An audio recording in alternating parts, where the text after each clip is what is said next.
Hello, my name is Duncan and welcome to one of my hot takes. This hot take is about mechanical trees, machines that are designed to clean urban air or achieve carbon capture to a higher degree than real trees can do. Let's consider this. Briefly, I need to introduce the concept of mechanical trees. Currently, there are two forms of mechanical trees being manufactured or trialled. One is available to buy and in use in some cities, as shown on this slide, and the other one is being developed. The currently available mechanical tree is an air filtration system using moss or other materials to filter air pollution from cities, although other systems are available, using fans to increase airflow over these filtering materials, and the claim is that this mechanical tree does the work of thousands of trees.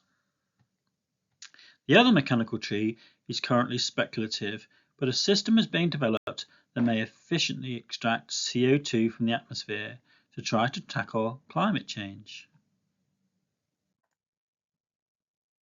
Now, the image on this slide shows an artist's impression of the carbon extracting mechanical trees that are currently being worked upon by scientists in the US.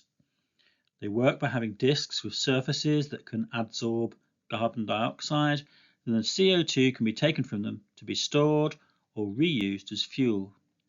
This hot take is not about arguing against scientific progress or not improving citizens' health and welfare using new technologies. This work on these machines that are going to help us should be invested in and should continue where the work looks promising. However, there are a few critical points to be made here. First, please do not call these machines trees.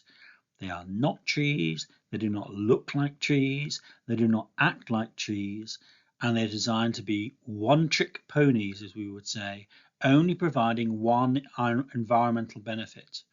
But like trees, they come with disadvantages as well as advantages. Last year, a broken down air pollution mechanical tree situated in London, England, with a sign on it saying out of service, went viral on the internet. Well, viral amongst tree officers at least. Of course, such a machine needs plugging in, so it uses energy to do its air filtration process. It also relies on renewing its filters and safely disposing of the dirty filters that have captured the air pollution.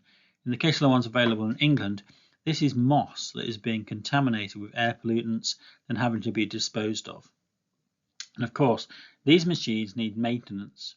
Studies should begin as to how much maintenance and cost of maintenance is needed compared to the value that they can bring to the urban environment, for a fair comparison to be made between this type of machine and a tree planting.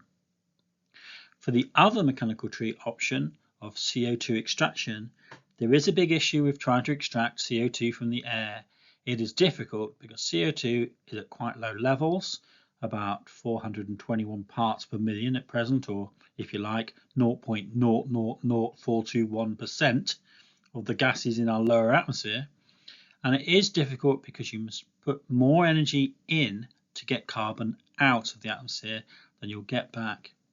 Where is that energy coming from then to take out that carbon? It's not a sustainable source of energy. This approach does not address the imbalance in our carbon cycling into and out of the atmosphere. Unfortunately, some of the investment information for the speculative CO2 extraction machines promote that carbon can be created from this process, and this then could be made into fuel and burnt again. This is exactly what we must not do if we are to tackle climate change. That CO2 needs extracting and burying deeply back into the ground, where we have pumped it up from in the first place as fossil fuels. Because that is what is causing the climate crisis. I'm sure they offer this green fuel option to attract investors, but using more energy to capture carbon only to burn it again fuels climate change. It doesn't help with it at all. It's probably beneficial to be carbon literate to understand this point, but I hope you follow this argument. In contrast with these one-trick machines, trees provide multiple benefits. Understanding that they do need maintenance, but we don't need to pump energy into them to get these benefits. Trees come with their own inbuilt solar panels, if you like. Well, as well as reducing air pollutants and sequestering carbon from the atmosphere, they provide many more benefits, some of very high value, of which I can only list a few on a short slide like this one on a hot take. So, not an exclusive list, but trees are doing much more than these machines in terms of improving local biodiversity, providing shade, thermal comfort, improving air humidity levels in our towns and cities. Without having to plug in the trees into the electricity grid, they produce many products like fruit, other edibles, dyes, compost, wood, cork, timber, and some of their associated wildlife can provide such benefits too. More difficult to measure as benefits from trees, and benefits that mechanical machines definitely do not provide us, are the social ones. Trees provide a sense of place, contact with nature, they trigger positive thoughts and feelings in us, and older trees also give us the sense of history of a location in our town or city. Further to that, these machines are not beautiful things. Trees are mostly visually attractive adornments to our city streets, reducing noise pollution and screening off ugly urban views. And there are many more benefits that could be stated about trees, but for a short hot take like this, I just need to make the point that unlike the machines, trees are not one-trick ponies. One tree can provide a myriad of valuable benefits to people.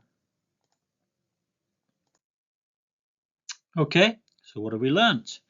Personally, I strongly encourage research that can help us with some of our dire environmental situations, climate change being far the worst prospect, about which we're currently doing too little. This is essential work, and if machines can help effectively with these multiple environmental crises, then that should be welcomed, of course. However, these machines should not be mismarketed. Saying a mechanical tree can do the work of 1,000 normal trees is a lie. These machines may be effective at outpacing a biological tree on one environmental benefit, on one metric, but they can't match the multiple benefits that urban trees provide. Personally, I think these comparisons are actually unhelpful, and if taken seriously, might cause defunding of urban forestry efforts in the mistaken belief that these machines are the answer on their own. They are not.